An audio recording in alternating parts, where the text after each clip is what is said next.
અમદાવાદ શહેરના મેયર બેન મીનાક્ષીબેન, મંત્રીમંડળના મારા સાથીઓ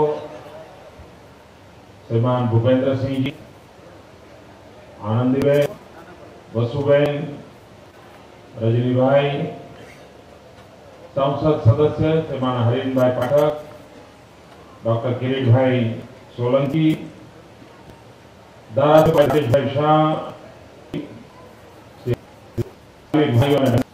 આજે 15મી ઓગસ્ટે આપ સૌને પર્વની શુભકામના।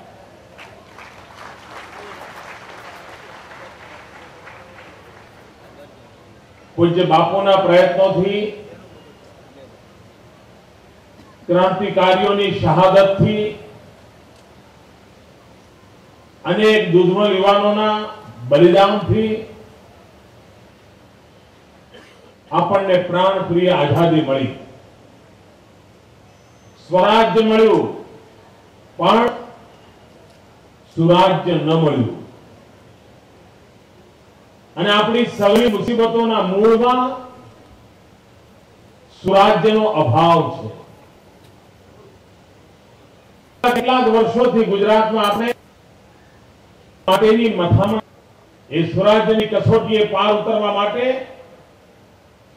આપણે મોટી જહેમત આદરી છે અને ગયા 10 વર્ષનો અનુભવ કહે છે કે આપણને એમાં ઉત્તમ પરિણામ મળ્યા છે। એક નવો વિશ્વાસ પેદા થયો છે, સામાન્ય માનવીના મનમાં આશા બંધાણી છે। આજે અમદાવાદ મ્યુનિસિપલ કોર્પોરેશન, ગુજરાત સરકારનો આરોગ્ય વિભાગ, ગુજરાત સરકારનો ગૃહ વિભાગ એ બધાના સહયોગથી કાર્યક્રમોમાં મને આટલા મોટા પાયા ઉપર એડવેન્ચર મિની ગોલ્ફ કોર્સનો આરંભ થઈ રહ્યો છે। મિત્રો, સામાન્ય રીતે એવી ધારણા છે કે ગોલ્ફની રમત એટલે અમીરોનો જ ઇજારો છે, ધનવાન લોકો જ ગોલ્ફની સ્ટિકને હાથ લગાવી શકે, સરકારના મોટા મોટા સાહેબો જ એના અંગે વિચાર કરી શકે, લશ્કરના મોટા મોટા અધિકારીઓ જ આ રમતને જાણી શકે, માણી શકે।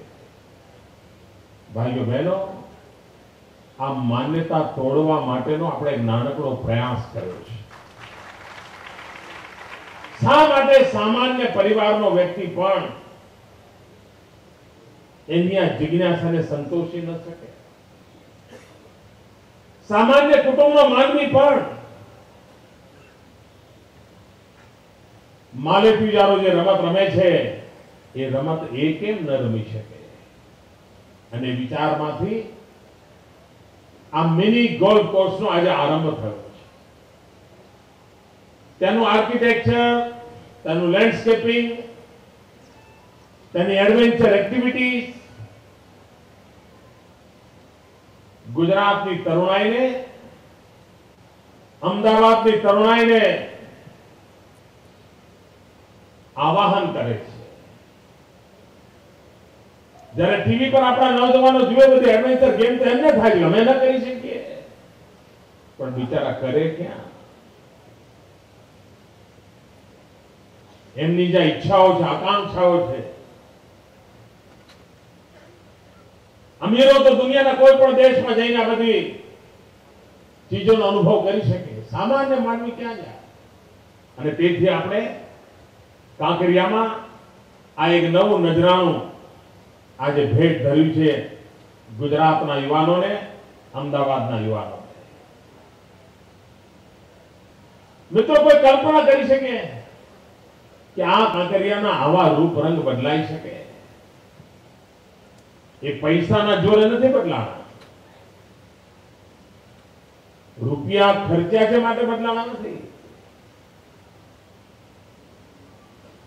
એક દ્રષ્ટિ હોય, દ્રષ્ટિને અનુરૂપ વ્યૂહરચના હોય, વ્યૂહરચનાને અનુરૂપ કાર્ય યોજના હોય અને કાર્ય યોજનાને અનુરૂપ સમયબદ્ધ અમલવારી હોય, ત્યારે આવું નવપલ્લવિત કાંકરિયા બનતું હોય છે ને આપણે બનાવી દીધું. મિત્રો, 5 જ વર્ષના ટૂંકા ગાળામાં કાંકરિયાની મુલાકાત લેનારોની સંખ્યા 5 કરોડ પહોંચી છે. આપ વિચાર કરો તો 5 કરોડ લોકોએ આ કાંકરિયાનું પુનર્નિર્માણ કર્યા પછી કાંકરિયાની મુલાકાત લીધી છે. એનો અર્થ કે મધ્યમ વર્ગ, નિમ્ન મધ્યમ વર્ગ, નિયો મિડલ ક્લાસ, એને આ બધી ચીજોની કેટલી જરૂરિયાત હશે. એના માટે રિક્રિએશનની ક્યાં જગ્યા નહીં હોય, ત્યારે આટલી મોટી સંખ્યામાં લોકો અહીં આવ્યા છે. કાંકરિયામાં હજુ પણ નવા અનેક વિકાસના કામો કરવાની આપણી નેમ છે. સમગ્ર ગુજરાતમાં રિક્રિએશન માટેની ઉત્તમ જગ્યા કઈ અને ગરીબમાં ગરીબ માનવીને પોસાય એવી જગ્યા કઈ, તો કાંકરિયા એ આપણે સિદ્ધ કરવું છે. આજે એમસીએ ના કોર્સિસ માટે એક નવી કોલેજના ભવનનો પણ શિલાન્યાસ કર્યો છે. મિત્રો, કોઈ કલ્પના કરી શકે કે આ મણિનગર જેવા વિસ્તારમાં શિક્ષણનું આવું ધામ ઊભું થઈ શકે? એક પછી એક આ વિકસતા જતા સમગ્ર પૂર્વ પટ્ટામાં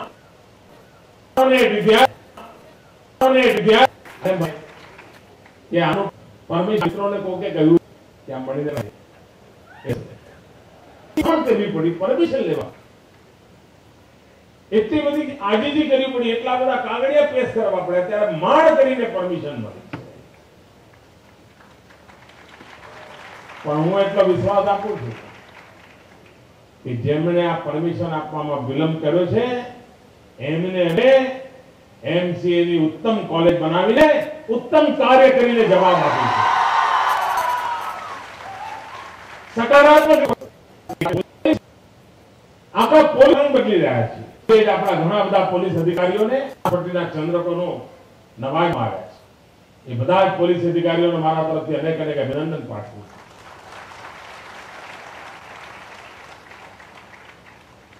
મિત્રો, એક બાજુ વસ્તી વધતી જાય છે,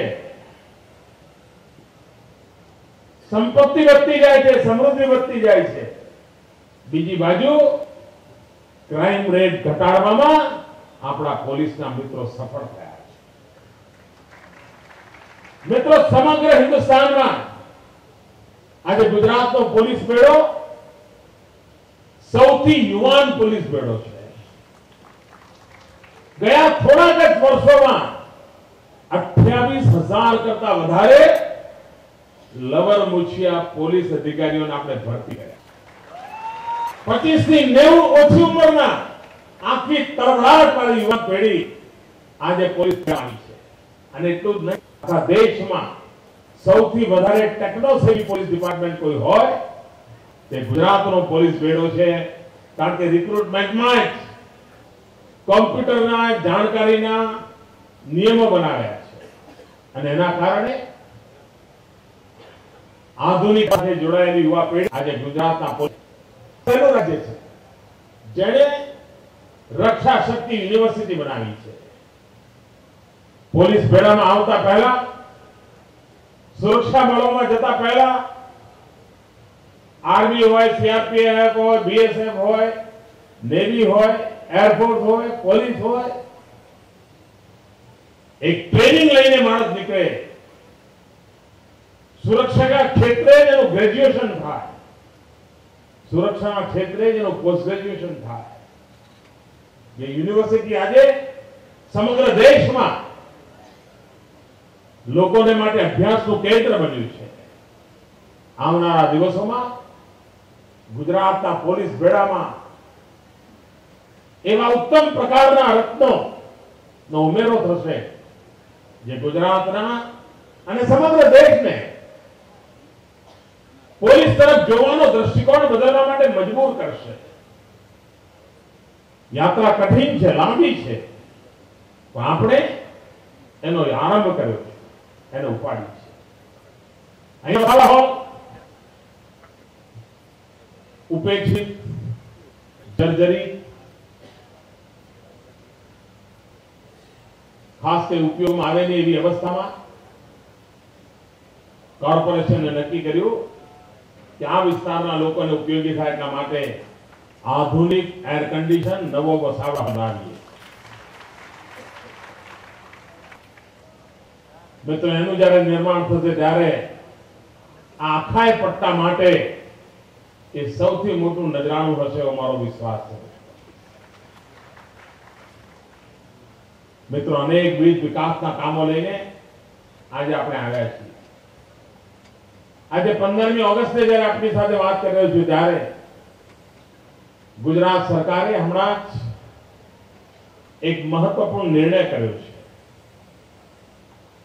એની જાહેરાત આ સમારંભ કરવાની મને ઉચિત લાગે છે, કારણ એ શહેરી વિકાસને લગતું સરકારનું નવું નજરાણું છે ગુજરાતના અર્બન નાગરિકો માટે. જેમ મહાનગરની અંદર બસ સેવા હોય છે, એમ હવે મોટી થતી જતી નગરપાલિકાઓને પણ સ્થાનિક આંતરિક બસ સેવાઓની જરૂર હોય છે. એમને પણ એમ લાગે છે કે ભાઈ અમારે ત્યાં ટ્રાફિક વધતો જાય છે, એક જગ્યાએથી બીજી જગ્યાએ જવું હોય તો હવે અંતર વધતું જાય છે, અમને પણ કોઈ બસની સુવિધાઓ મળવી જોઈએ. ગુજરાત સરકારે જનવાહિની એ યોજનાનો આરંભ કરવાનો નિર્ણય કર્યો છે અને એ ગ્રેડની જેટલી મ્યુનિસિપાલિટીઓ છે એ મ્યુનિસિપાલિટીઓમાં પીપીપીના ધોરણે આ જનવાહિની ટ્રાન્સપોર્ટેશન સર્વિસ બસ સેવા એનો પ્રારંભ કરવા માટેનો નિર્ણય કર્યો છે અને જે તે એ ગ્રેડની નગરપાલિકાઓ આવનારા દિવસમાં એનો આરંભ કરશે. તો ગુજરાતના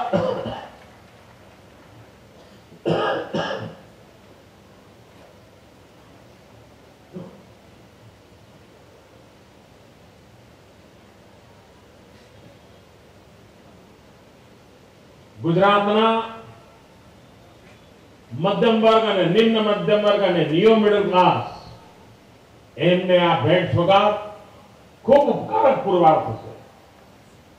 અને આજના સમયમાં વાહન વ્યવહારનો ખર્ચ પણ બચે, ઝડપી એક સ્થળેથી બીજા સ્થળે પહોંચી શકાય, એના માટે એક નવતર શરૂઆત આપણે ગુજરાતમાં મહાનગરો સિવાય જે નાના નાના નગરો છે, આણંદ હોય, નડિયાદ હોય, પાટણ હોય, વિસનગર હોય, નાના નગરો, એવા નગરોમાં પણ આ પ્રકારની વ્યવસ્થા વિકસે એ દિશામાં પ્રયત્ન આદર્યો છે. ભાઈઓ બહેનો, આજે 15મી ઓગસ્ટ દેશ માટે જીવનાર જજુમનાર લોકોના સ્મરણનો, મહાપુરુષોની યાદ એમનામાંથી દેશ માટે કંઈક કરવાનો આનંદ સમાયેલો છે. અને પ્રજાસત્તાકમાં સમાયેલાનો મતલબ છે નાગરિક તરીકેના આપણા હક, નાગરિક તરીકેના આપણા અધિકાર. પણ કમનસીબે આજે પણ ભણેલા ગણેલા વર્ગમાં પણ નાગરિક તરીકેના હક્કો માટેની જાગૃતિનો અભાવ જોવા મળે છે. નાગરિક તરીકેના અધિકાર ભોગવવા માટેની જાગૃતિમાં ઉણપ દેખાય છે. નાગરિક તરીકેના અધિકારોમાં મોટાનો મોટો અધિકાર આપણને મળ્યો છે, એ અધિકાર છે મતાધિકાર. આ રાષ્ટ્રનું ભવિષ્ય નક્કી કરવાનો અધિકાર હોય તે મોટામાં મોટો અધિકાર મતાધિકાર છે. વાણી સ્વાતંત્ર્યના અધિકાર કરતા પણ શક્તિશાળી અધિકાર હોય તો મતાધિકાર છે. પણ કમનસીબે 18 વર્ષથી 25 વર્ષના શિક્ષિત યુવાનો પણ સામે ચાલીને મતદાર બનતા નથી હોતા. ભણેલો ગણેલો મોટો વર્ગ મતદાર બનવાથી વંચિત રહી જતો હોય છે. એના જીવનની 2-3 ચૂંટણીઓ તો વગર મતાધિકારના કારણે જતી રહેતી હોય છે. અહીં આવેલા સૌને મારી વિનંતી છે કે આપણા પરિવારમાં, મિત્રોમાં, સાથીઓમાં 18 વર્ષથી ઉપરની ઉંમરનો કોઈ પણ એવો સાથીદાર ન હોય કે જે આ હિન્દુસ્તાનનો ભાગ્ય વિધાતા ન હોય, એ મતનો અધિકાર ધરાવતો ન હોય. અહીં આટલી મોટી સંખ્યામાં મણિનગર કોલેજના મિત્રો બેઠા છે. એ કોલેજના મિત્રોને, યુવાન મિત્રોને મારો આગ્રહ છે કે આપણે ફેસબુક પર, ટ્વિટર પર ઘણો બધો સમય આપતા હોઈએ છીએ, પણ રોજ એક ટ્વિટર પર, ફેસબુક પર એક સંદેશો આપીએ કે આપ મતદાતા બન્યા, હું મતદાર બન્યો છું, તમે બન્યા, ન બન્યા હોય તો જરૂર બનો. આ સંદેશ સતત ફેસબુક પર, ટ્વિટર પર સૌ યુવાનો દ્વારા ચાલતો રહેવો જોઈએ. જેના પણ હાથમાં મોબાઈલ ફોન છે, અને કોઈ મોબાઈલ ફોન વાળો એવો નહીં હોય કે જે સોશિયલ મીડિયા સાથે જોડાયેલો નવજવાન ન હોય. અને તમે તો બધા કોમ્પ્યુટર વાળા છો. સરસ મજાના કોમ્પ્યુટર પર સરસ મજાના પ્રેઝન્ટેશન કરાવીને વોટ્સએપ પર તમે સર્ક્યુલેટ કરી શકો. મતદાતા બનાવવાનું જાગૃતિનું કામ એ આપણો નાગરિક ધર્મ છે, અને આ ધર્મને નિભાવવો જોઈએ. અને ખાસ કરીને એવો આગ્રહ છે, 18 થી 25 વર્ષનો કોઈ નવજવાન, કોઈ નવયુવતી મતદાતા ન બની હોય એવું બનવું ન જોઈએ. અને 15મી ઓગસ્ટ જ્યારે તિરંગા ઝંડાની શાન શૌકતની આપણી જવાબદારી છે, ત્યારે આપણી પસંદગીની સરકાર બનાવવી એ પણ આપણી જવાબદારી છે. અને પસંદગીની સરકાર બનાવવી હોય તો મતનો અધિકાર હોવો જરૂરી છે. એ મતના અધિકારને પ્રાપ્ત કરવા માટે આપ સૌ પ્રયત્નરત રહો, સૌ પોતપોતાની રીતે યોગદાન આપો. અને આપણે ગુજરાતમાં એક ઉત્તમ નમૂનારૂપ કામગીરી કરી બતાવી ઇલેક્શન કમિશનને પણ, કે અમારા ગુજરાતની અંદર કોઈ મતાધિકારથી વંચિત ન રહી જાય. એના માટે અમે એક નાગરિક તરીકે જન આંદોલન શરૂ કરવા માંગીએ છીએ. અમે નાગરિક તરીકે આ કામને સુપેરે પાર પાડવા માંગીએ છીએ. આ કામને આપણે બળ આપીએ. આપ સૌને ફરી એકવાર 15મી ઓગસ્ટના પાવન પર્વે અનેક અનેક શુભકામનાઓ. મારી સાથે બોલીશું, ભારત માતા કી જય. આજે તો જોરદાર બોલો, ભારત માતા કી, ભારત માતા કી, ભારત માતા કી.